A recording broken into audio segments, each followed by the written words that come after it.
so much for joining us, Manuj. Thanks a lot, Burgess, for joining us. You for having us here. Thank you for having us here. Do you think there are certain things you wish could stay manual? Burgess, probably we could start from you. So automation clearly gives you speed, resilience, scale, right? And that's all great. It's great for innovation and great to get good efficiency.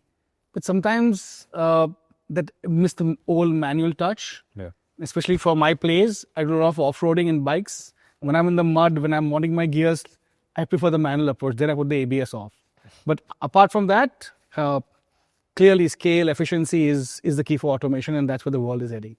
That's wonderful. Manuj, what do you think should stay manual? I think the workout has to be manual. You don't have to really depend on, gadgets and stuff and everything to just drive you to what is more important for you in your life. So I believe, it should be more driven from your own self than, something else driving you. And, that brings me to the questions into how, should there be a limit to how much tech is actually governing our lives? What do you, have to say to that? Awnesh, everything, right? Look at from your smallest of thing that you start your day with, right? The first thing that you do is you get up, you switch off your alarm on your phone, right? The next thing that you do is possibly check your emails. Some people do, some people don't. But then everything is just tech. Right. Look at the screen time going up with kids, and especially, all of us, like, if it is not there, you feel handicapped. And basically, it's also adding up to your efficiency. That's right. So handicap is definitely a word, because I remember not the Wi-Fi going off for a minute today. Yeah. Causes that something of that sort in our lives. And what do you think? How much? Situationally, and tech is clearly, influencing more and more of our lives. But tech shouldn't enslave us. It should just actually support us. Yeah. And it's not about just banning tech. You just can't do that anymore. It's more of the intentional friction it gets. It's also about enabling us to have freedom and do what's right, but in the right control. So security is not about just, banning tech. It's about ensuring that it has more freedom to do what you are supposed to do, to what you like to do. That's right. That's the balancing line. Do we all get it? Sometimes we do, sometimes we don't. Yeah. So talking about ethics, for example, in innovation, do you think any moment in your lives, Burgess, for example, has ever made you question the ethics of innovation? A fine line, right? As long as it's positive and it's meaningful, right? And it creates a better working world, then it's right. The moment it's used for something which is not good or something doesn't feel right in the heart, then you just stop it. It could be right for somebody else, but wrong for me. And then it's good enough to say it's wrong for me. And what do you think, Manuj? Yeah, I mean, exactly what to Burgess' point, what is right needs to be there. Like, for example, look at the AI. The entry barriers for anybody to do the wrong things have really gone so low. I mean, there are no entry barriers. You can easily do those small petty wrong stuff. Yeah. But then on the other side, it has also added so much of productivity on the positive note. That's right. So as long as it is positive, as long as it is right for the world to move forward, that's important. It's a nice line I heard that day, that ethics is the firewall that no partner can sell you. It's within. Absolutely. So, Burgess, what does privacy mean to you beyond the legal definition? As an ex-practitioner and a chief privacy officer, I think personally to me, it's a right to a silence, a self-silence, self-quietness in a world so obsessed with too many signals. From a company point of view, privacy is a currency and can be a differentiator, a positive one. But for individuals, it's my personal boundary. And if security is about defense, privacy is about dignity, personal dignity, and the right to it. Security is about dignity. What do you think, Manuj? Awnesh, privacy for me is the boundary where we all need to work in. Yeah. And the boundary that we draw for ourselves and for our organization and for the world to be more secure. And that is what I feel privacy is. So, yeah. That brings me to privacy. There's one question that I want to specifically ask you, and I want to know that in a layman's language. We talk a lot about CTEM as well. If I were a 5-year-old kid, how would you explain CTEM to me? I would say a 5-year-old would not understand CTEM. The industry is still figuring it out. CTEM is nothing but a program where we need to move forward every day. Like I was talking to someone and they said, you need to be consistent in cybersecurity. You need to, someday you're running, the other day you're walking, someday you're crawling. But if you feel that there is one product, there is one tech, or anything that can solve the problem of you not being hacked, that is not there. It is a continuous process, and CTEM is a program. I don't know how a 5-year-old would understand this. Sometimes going second gives you that few moments to think of a good answer while the colleague is answering it. If I had to explain CTEM to a 5-year-old, I'd use the word parents, right? It's about constant protection. Yeah. It's about just being there to protect you, to guard you, right? That's the mother-father's role. In terms of tech and company, it means same thing. I'll be your eyes. I'll watch over you. If something happens, I'll detect it and guard it and get you out of that mess. That's CTEM for a company. Yeah. And that's CTEM for a 5-year-old. Well, that's Protection a and beautiful, guidance. that's a beautiful perspective to actually. The second move advantage. Second advantage. I'm sure. So Burgess, according to you, what according to you in today's day, a secured enterprise looks like? So to me, a secure enterprise is not about the tech stack, and it's about the mindset and the heart set, as they say. Right. It's about people first, Yeah. process fast, and then being tech smart at the end of it. Right. And we are actually trying to aim that in our company and trying to build a great experience center around that. But again, people first, process fast, and tech smart. That's a secure enterprise. The mindset matters. Yeah. And Manuj, so you must be having a lot of clients who come up to you and, of course, come up with their challenges, etc. How do you explain to them what their secured enterprise would look like? Avnesh, the thing is about culture, right? And one book that is very close to me and which has always guided me is Our Iceberg is Melting. Yeah. There is change which is happening every day. Now, what do we need to do when there is a big change? Like, for example, we've got AI coming in. Coming in? I thought it's all. Yeah, it's there, right? So Right, it's there. Sliding us in the face. yeah, exactly. It's there, and the future is we're still all learning about it. Yes, we are. What happens in the first place is you need to create that urgency. Number 2 is you need to have the guiding forces, the guides and the scouts, to understand what is the magnitude of the change. Right. What is the vector of that change? Then you define the strategy, you roll the strategy, and the last but not the least is the culture. Yeah. The change that needs to be the new normal is what will define a more secure organization or anybody who comes to us. There is no single tool or program that unless you have that culture.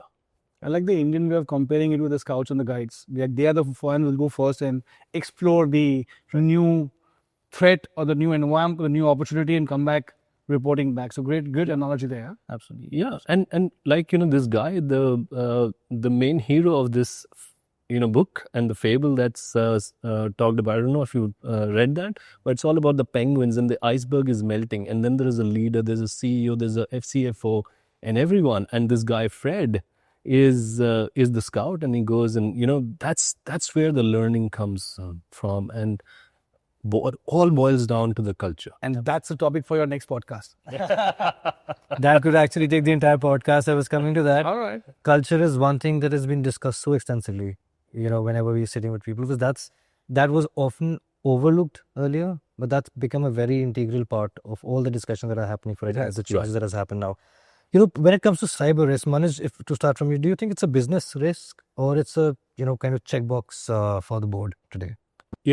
My simple answer to this would be threats without exposure is noise.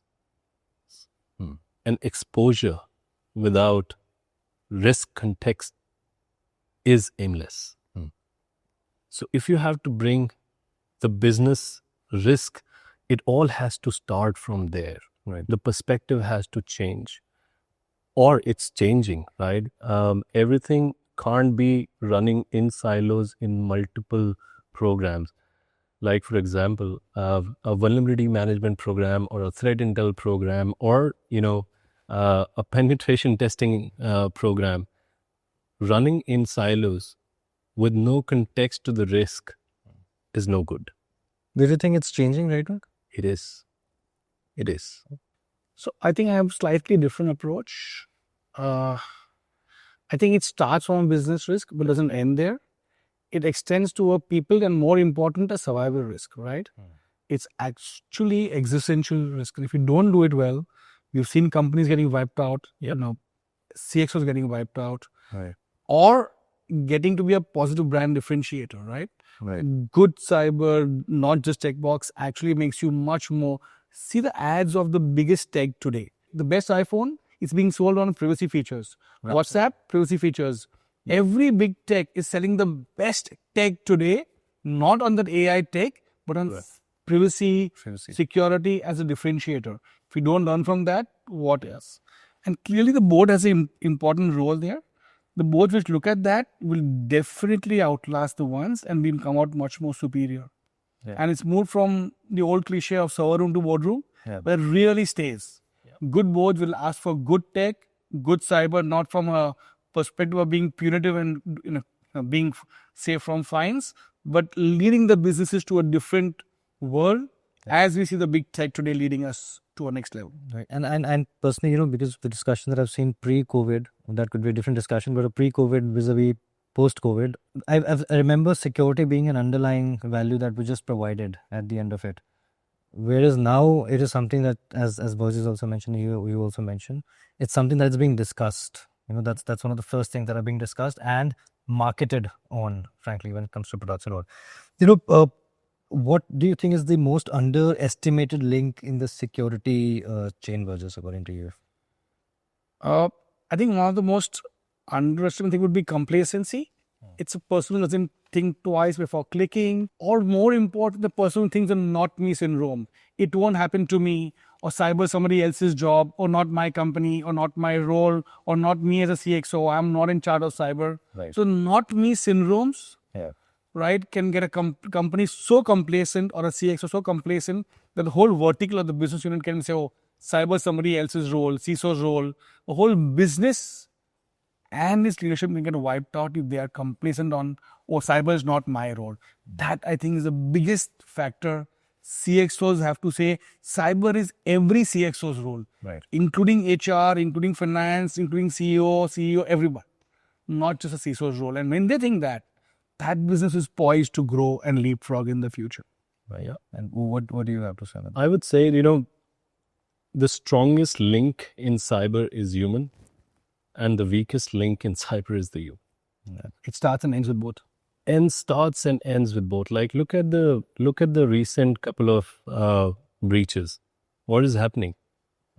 Wishing, sophisticated AI wishing attacks. That all happens to the human. So if you think before you click or react, that is more important. And it all boils down to that same thing that we discussed, culture. If everybody thinks that this is my first role, cybersecurity, securing the organization that I work in is my job, that is where the organization wins. So, bringing again, so since we're talking about culture here, we're talking about technology. Do you think, are we over-relying today on automation versus fixing the cyber hygiene? I would say we are over-relying because it is giving us efficiencies. Right?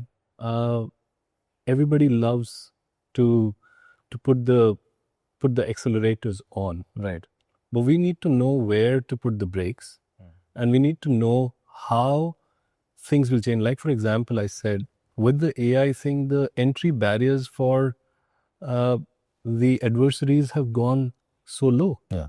What we need to do is just go back and think where to draw that line, efficiencies and cybersecurity.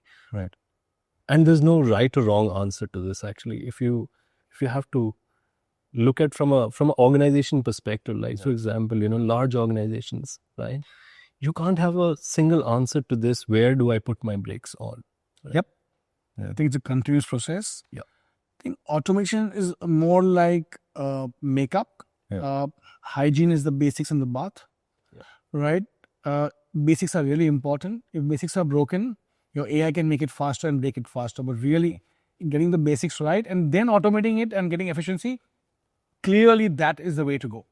But if you don't get the basics right and just do automation for sake of automation, you actually increase the work, and then that's not efficient. So one question that's probably one question that is asked often from everyone. What is, according to you, the major security gap right now? Is it people? Is it processes? Or is it mindset? What do you think it's? I think it's clearly mindset, because the right mindset can get you the people, the process flow, right? You can't really patch a path here. Mindset and a positive mindset can be the best security defense, or the lack of it can cause the biggest gap. It's mindset all the way. And the Manuj, you're hearing from the customers or the clients coming to you, what do you think is probably what they are lacking in their understanding of the gap? Is it people? Is it processes? Is it the mindset, according to you? There's no one cookie cut solution to every organization is different, right? But like Burgess said, if you're able to fix the mindset problem of a large organization, and we're able to get that culture in place of that this is not their job, it is my job as well, that is most important. Like, a small organization might not have too many processes, Right. might not have too many people, but if the mindset is not there, they're gone. A large organization, the mindset is there, the people are the problem. We've seen instances in the newspapers, insider threats, etc. So there's no one cookie cut answer to this, but what happens is you need to be balanced and be everywhere. That's what I feel. Mindset still remains at the center. 100%. Center of it. Do you agree? What's your views? According to me, question. if I were to answer that question from a very generic perspective, not just about a security or a gap, I think mindset is something that is the first ever step that you need to change anything. Yeah. It starts with that. It starts with that. And is that the most consistent answer you got on all your... It is. That's why I said I probably know the answer. But still, sometimes what happens is, again, it's a very top-down approach. Firstly, according to me, sitting at the board, or people like yourself, when your mindset changes, of course, when there is a structure, there's a team that follows you, it is really a top-down approach, because it is difficult to do the otherwise, very frankly. But yes, according to me, 100%. for anything probably in life right now, if I were to say, mindset is something that you really need to. Personal and professional both. Professional both. It rules all the way. I think, let's say last, not just 6, 7 years have been a very kind of a very, not just for India, but globally, it's been some little bit of a difficult time. It's been a time of transformation. It's a lot of changes that have happened. How do you think in the past, let's say 5 or 6 years, in India, how has the cybersecurity landscape evolved, according to you? I'll tell you two views. I'll tell you a view of a practitioner as a Big Four partner. I'll tell you a view as a CISO, played both roles for the last 29 years. India has transgressed positively from a catching up to actually catching global attention. Eyes are on us, right? No longer are we as secure. We definitely eyes on us in terms of strength, in terms of stability, technology, AI, whatever. So we are there. We've gone from being defensive to be deterrent. Like, people are actually deterrent, and they scare sometimes that India is not an easy sort of target to get at in all walks of life, right? Right. And last, we are actually scaling up and building cyber capabilities, defense capabilities at national scale, right? and PMO's vision of Raktaheen Jung and all, focus is on India, on cyber, and time is here and now. That's wonderful. How do you think? And I'm sure you've seen a part of India, you've seen countries outside India. What do you think as even as a comparison, or what do you think the overall landscape is actually evolving right now? Yeah, I mean, India definitely is the place. Yeah. Right? Innovation is happening. Right. India is one place which has got the scale. Yeah. And the skill. And the skills. Yeah. Everybody knows this. We've got the scale, we've got the skills.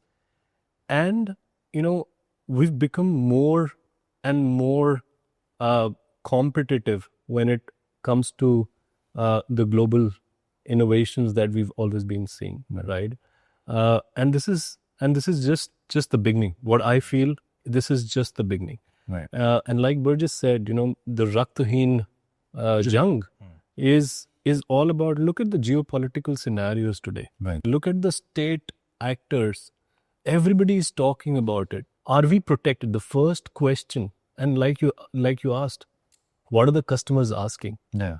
The customers are asking, are we protected from the state actors? So basically, that is where the innovation is happening, and that is where the mindset is also changing. Yeah. Like building that defense and moving forward. Right. And in fact, I've just kind of noted the word skill as well, because that's another second point that I know that's being talked about a lot. Yeah. That was initially, according to me, very underrated when we used to talk about skill. Till the time we realized that that's one of the major problems that we were not looking at, which I'm sure is now being worked on a lot now. You were talking about noise just a while ago. How do you actually separate real threats from noise? Prioritize. Yeah.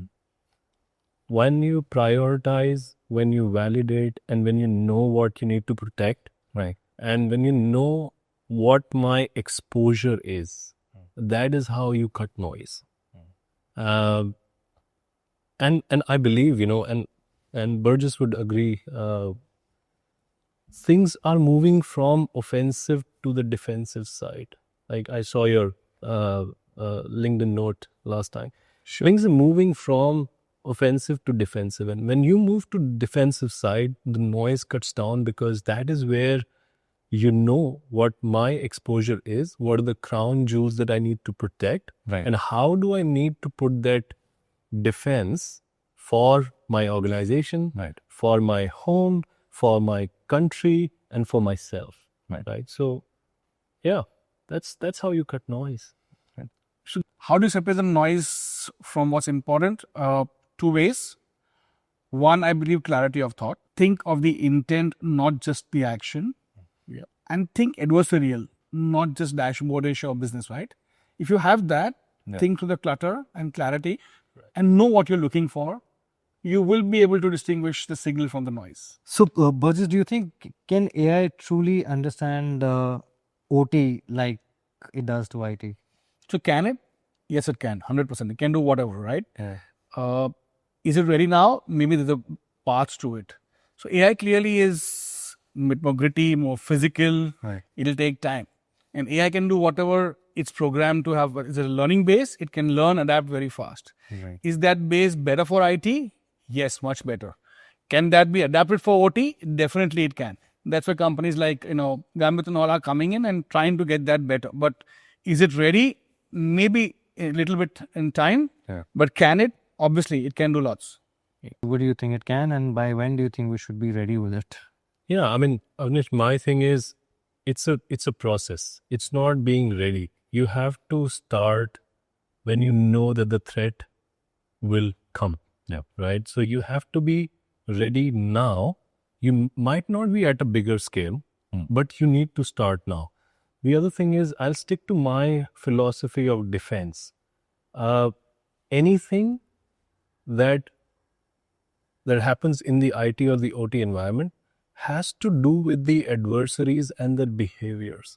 They generally do not change so frequently. Like the latest zero-day attack. While that is not in our control or anybody else's control, we don't know what the zero-day vulnerability is going to be looking like. But these adversaries do leave a chain behind when they're there. So is there a defense in place for OT? Is there a defense in place for IT? That is critical. And we have to start. Maybe small, but we have to start. Do you think the AI agents today, are they better than the human analysts, if we were to ask? There's no right or wrong answer to this. What they're trying to do, the AI agents, we working with AI agents, they're definitely providing a lot of efficiency. Yeah. But there's hallucination, and there is a way that you get them trained over a period of time. Yes, they might be very fast. Yeah. But the human angle, I don't think the human angle is going to go anywhere. Right. It might improve efficiencies. Like, I was reading somewhere, AI will create more millionaires than the entire internet has created in 20 years. So I'm very positive about it. People might, we all keep seeing those memes incoming, I'm losing my job and this and that, but it is going to open so much of tremendous opportunity for all of us, not just cyber, but in all spaces that is when we're going to be really debating what's AI going to do. So I'll continue on the positivity part. Better is a subjective word. Better at what? They're clearly more faster, more efficient now. On the wiser part, they may not be as yet, right? They may be good, fast interns, but can they think like a CISO as yet? Can they they can complement, they can supplement, but the human element of a CISO is still there. They may not replace humans, but they definitely replace people who don't use AI, right? So clearly, that distinguishing factor is the... And while the world is moving so fast, we need efficiencies, we need scale. That is what AI is going to bring to the table. Yeah. The human element will be there. We have been there. Absolutely. But the opportunity... We continue to be here. We continue to be here, sitting and here we'll be there. and debating about AI. Yes. Answering questions, smart gentleman tells us. The jobs part was also there when the internet came into picture. About people losing in jobs is again what we're discussing right now. Again, what you mentioned. Compliment them. Absolutely. We compliment them. This is still a discussion about scale and skills.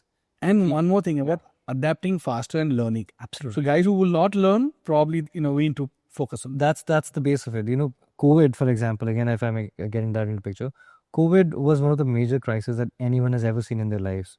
Was also an opportunity for a lot of people. Absolutely.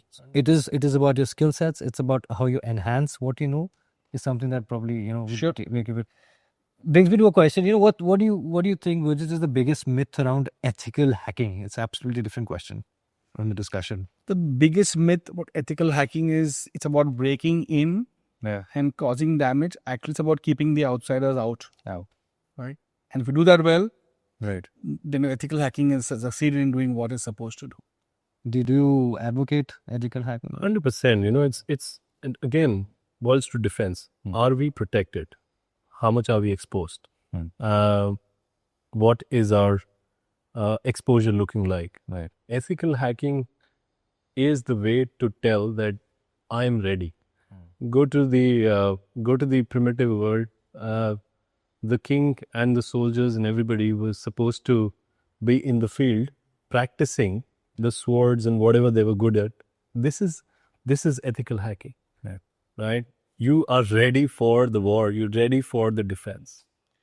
Actually, the more you sweat in peace, the less you bleed in war. Keep on breaking yourself till somebody else does that. Better. So if I were to again ask you, where when we're talking about drawing a line, what do you think? Where is the line that we draw between testing and trespassing? I think the line is clearly drawn about your intent, your consent which you take, and the context you give it. It's about breaking in with permission, and not for glory, not for self-advocacy, but breaking in to improve the defenses. That is the context. Right. Yeah. Right. No, yeah, exactly. And I agree to that, right? I mean, it is the intent and the positivity and your own beliefs that you look at the differentiator, and that's where you draw the line. It's not that the good guys are not seeing the stuff. The good guys are also seeing the stuff. But then the belief is on the positive side. The belief is on protection side, not destruction. I asked you a question regarding CTEM being explained to a young lad. What do you think is the biggest barrier to CTEM today? Is it people, is it tech, or is it policy? The barrier, I would say, see, CTEM is a program, Yeah. right? CTEM has to evolve, and you have to start as quickly as possible. Yeah. People say that it's a wow factor. It looks nice today, and we're talking to most of the customers. Right. But it is a program. It has to start. It has to start to first understand what is the exposure. Right. What is my scope? What am I prioritizing? What am I validating? What am I mobilizing? Is the organization coming together as one? That is the important. Is the SecOps, IT Ops, and the GRC working together and on the same outcomes for the organization? That is where the program needs to be robust. And there's no one cookie cut solution for an organization. It totally depends. Large organizations have maybe 50 risk profiles. An equal number of tools. Exactly. I think it's an idea whose time has come, right? Does that mean it's matured completely and fit for all? No, it's going to definitely evolve. Right. Every technology, protection or offensive takes a time to mature. Is it ready now? Clearly it's ready. It's time. It's a good way of encompassing, encapsulating cyber defenses. Has it matured to the zenith? Obviously, compared to other tools, not yet. Its time has come. It's here. It will take its life cycle to mature, and definitely it will be a good overall protection mechanism and arsenal in a CISO's toolkit. We're talking about the time, so I just want to understand how close do you think, Burgess, we are to real-time cyber rehearsals being standard? I thought it already started. So we all in the world of industry, we always try and follow the defense world, right? Cyber war games, cyber defense games, the forces have been doing for so many years, right? We can't be left behind. I've been doing cyber war games with my colleagues for the last few years. Some companies embrace it, and those are the ones who benefit from it. Someone take more time. I think it's time for us to embrace that further, do simulations, rehearse, refine. You can't wait for war. You have to be training your soldiers and yourself continuously as generals. And that's a general tool for preparing for war. Do you think it's being standardized everywhere? Yeah, I mean, if for a soldier, every day is a war. They have to prepare for the worst. And if they're not training, if they don't know their adversaries, if they don't know what are the gaps, that is where they're gonna go down. Yeah. Right. So every day, if you're not simulating, if you're not doing the emulations of the breaches, if you're not thinking like an adversary, then we're going down. Coming back to a bit of again an IT and OT. So if I were to ask you, if IT is the mind and OT is the body, what do you think is the soul of an enterprise? IT is the mind, OT is the body. What's the soul of it? The answer is the trust at heart, right? If you have the trust, that is the invincible glue between function, purpose, and just being there. That trust is the glue because it ensures things work. People depend on OT. It's a lifeblood. It's hygiene. I think the answer is trust. If you were to draw parallels between managing systems and your own mind, how would you do that? The answer there is discipline, right? Definitely discipline. Both need cleansing, both need patching, both need less disturbance and junkware and noise, right? We need to firewall that for negative thoughts. And just strategy is not what you do, but very often what you don't do.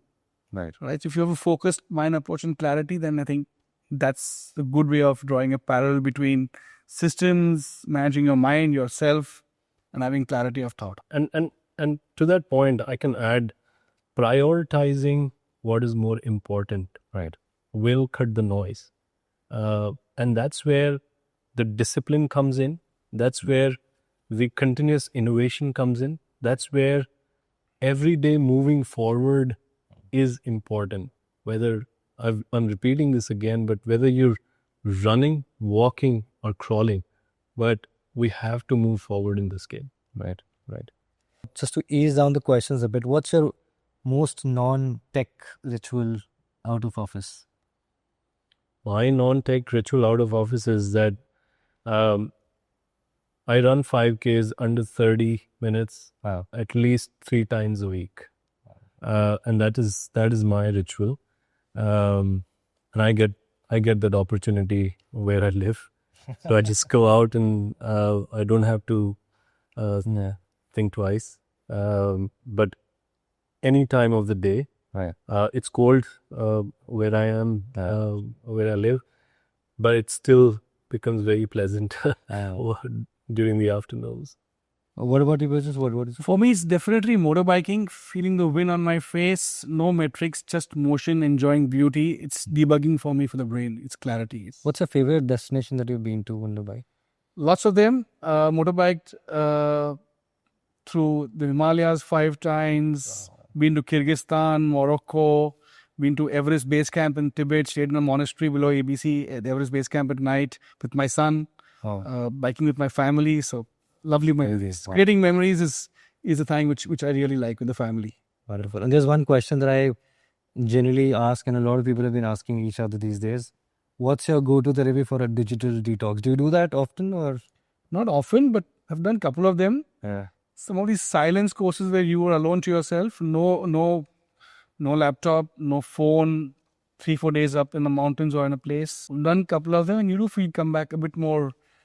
It's called emptiness. Yeah. Right? It sounds like a wow, emptiness really, but you're just removing all the stuff from you, and that's the word actually. Yeah. Feeling hollow and empty. Yeah. And just leave everything out, and 3 days don't touch anything else. I've done 2-3 of those during breaks, and you come out very, very refreshed. Yeah. Well, it's kind of not too much possible for a lot of people to think that could happen. Yeah, but a day or two, I'm sure you could do that.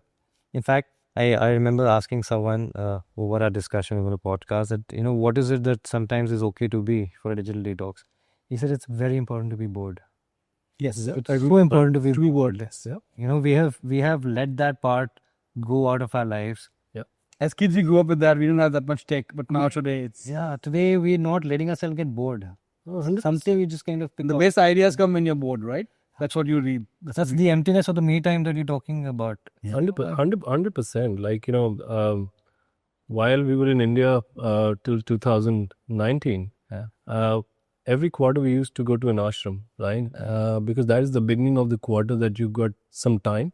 And my wife got me into it. But then when you're there, you feel the energy, right? While you're not, calm. you feel calm, you come back. That's where the ideas come. And I think, I feel the ideas come here. So the ideas...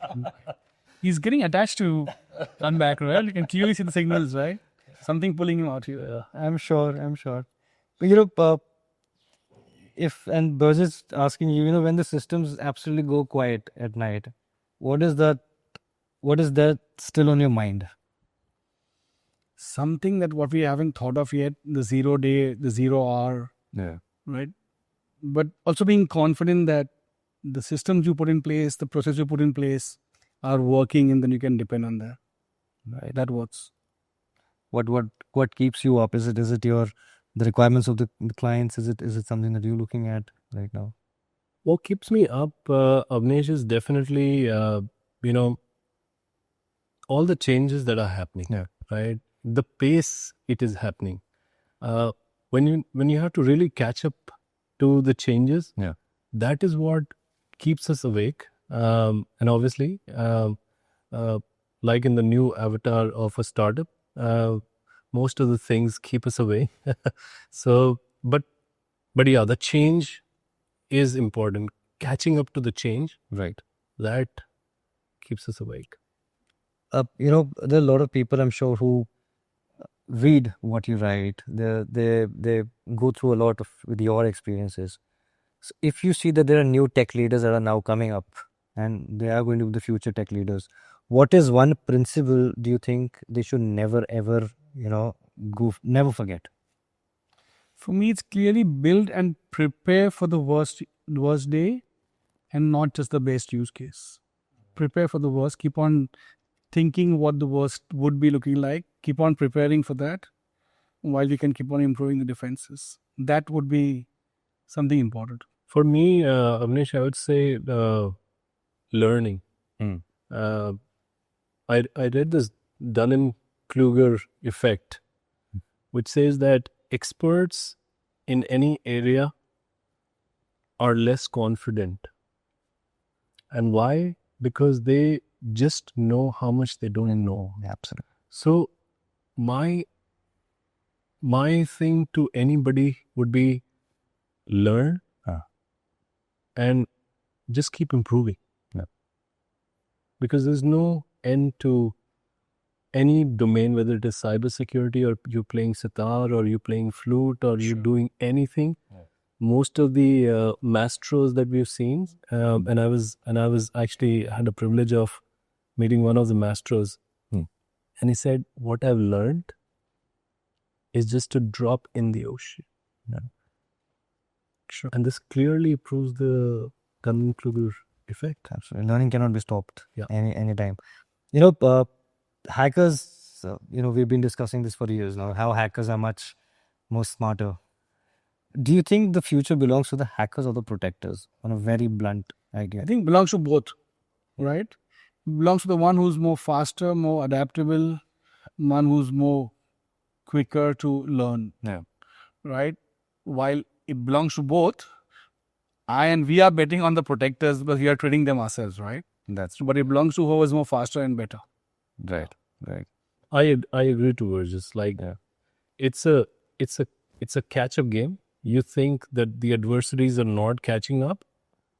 Every day they're learning. Their behaviors might not change, but their tactics are changing with AI standing there. They're much faster. Right. So it's about who's gonna catch up, but protectors. Definitely protectors we're betting on. What is one tech curiosity, Burgess, that you haven't explored yet? It could be anything. Read vaguely about biodigital convergence, but what it means when data meets DNA, I'm not sure. So it's something in the future. Right. Wonderful. There are certain rapid fire questions that I have for both of you. So let's start with you, Manuj. Kindle or a hardcover? Hardcover, any day. For me, remarkable because it's not what I read, but what I write. But otherwise, hardcover, it smells like knowledge. Absolutely does smell like knowledge. That's right. Last app that you used today? WhatsApp. That's a common one. Clear the whiteboarding app. It's much more the friendly because you can actually whiteboard on your tablet and get your thoughts onto it. One gadget that you cannot live without? I think it's phone for everyone. Yeah, phone. Can't do without it. Can't do with it. Can't do without it. Yeah, absolutely. Okay, so we have the password manager or a mental memory. What do you go ahead with? Password manager. Makes Like a bit of both. Do you tend to remember numbers? You need a password, master password for the password manager. Yeah, that's right. AI assistant. Do you actually trust one? I do. You do. To an extent, not for everything, but yes, they still hallucinate. But then you need to put your own thoughts and your own mind on why you need to question the whys. What about you guys? I think we all need to, but it's unlikely to notify. If you wrote the prompt, then you're more comfortable to that. So what's one most underrated tech in your setup? Surge protectors. Surge protector. You? What do you think? I think I would go with that. Cybersecurity in one word, according to you. What's the combination that you can think of? Trust. For me, protection. Since he's taken trust. Wow. If not tech, it's a very common question. I'm sure you must have heard this. If not tech, what do you think you would have been? An adventure enthusiast. I'm sure. Looking at you biking adventures also, I'm sure. What do you think you would have? I would have been in the defense services. Oh, wow. Yes, 100%. And I would have not been anything else. And that's maybe what you're seeking is seeking you. While I couldn't go there, I'm still protected. So first thing, what you do when the Wi-Fi goes out? Yeah, that I haven't seen that for a while, but I would just give a break But if I'm in mid of a critical demonstration or a conversation, It changes everything. it just changes everything. But then Yeah, you need to be positive about everything, because absolutely. we've seen that in COVID. Oh, we have. Yes. What do you think? Let me gasp of air, and then Peter hotspot my phone. OT tools you rely on daily, Burgess. So I think logs, because you can't protect everything, you need to have defense. Yeah. So your logging mechanisms are the most reliant, but you know who's spotting you, who's following you. So that's what you like to know. Right. What about you? I would say you need to know your adversaries. You need to know what they're trying to scan, how exposed you are, Right. and whatever you need to do to think through their lens. That's important. One last thing that you fixed manually. My motorbike tire, Should have guessed. puncture. What about you? So I was a plumber last week. Yeah, I was fixing the tap back home. Yeah. There was a loose tap, and that's when I was telling everybody at home, I'm good at Alternate it. profession. Alternate profession. I'm good at it. One tech habit, Burgess, you wish you could unlearn. Check less of WhatsApp. Yeah. I think most of us would definitely agree to that. Yeah. Agree to that. One tech you'd never want in your personal life. I would never want a robot walking around my house, but we don't know. Did you see one walking around at the Ahmedabad airport when I landed? There was a robot there. There was a robot cleaning the entire space. Yeah, I mean, I'm talking about a robot in like a human robot walking around the house. We're good with Alexas and the stuff right now, but we don't know how. For sure. I always want smart speaker in my life here. It just listens to everything, and Yeah, it's good to watch over old parents. I do that, but be careful. And I put it. So I am given the duty of putting everything on mute most of the time I was sitting, because of the fact that we know how much data is being collected. correct. Without us being known. One word to describe IT and one word for OT. IT, OT, essential for life. Yeah. Protecting is the job. I What think about you? for IT, agility, nimbleness, AI, and for OT, relentless protection. Wonderful. Thank you so much. There's one last question, which is just not related to the profession. If you were to describe cybersecurity in a theme song, it could be any song. What do you think cybersecurity is? Maybe the final countdown, right? That's what every CISO's job is. He's always on tender. Yeah, Absolutely. That's one. What about you, Manuj? Lakshya is my favorite movie. Okay, Oh, I so I can watch it anytime, and if the theme song has to be Kandho se milte hain kandhe. Right, so, it's a team effort. yeah. So if we work together, we can win. One last takeaway from this discussion. If you were to look at, or you were to describe the future of cybersecurity in India, how positive do you think it is? One strong word, promising. Very promising. That's wonderful. For Indian startups, for Indian companies, as well as for Indian talent. That's all the way to go. All in. That's I 100% agree. And innovation, Yeah. and the flexibility. Right. That is what I would say. And there is no organization who can really give those many use cases that a single organization in India could do. Right. Maybe because of the scale, Right. or the intelligence that we have here. Thank you so much. Thanks, Adani. It was lovely talking to you. Thank you so much for your time. Thank you. It was an amazing podcast with both of you. Great discussion is all very nice. Good luck. Thanks, Ivan. Thank you so much, bro. Thank you so much.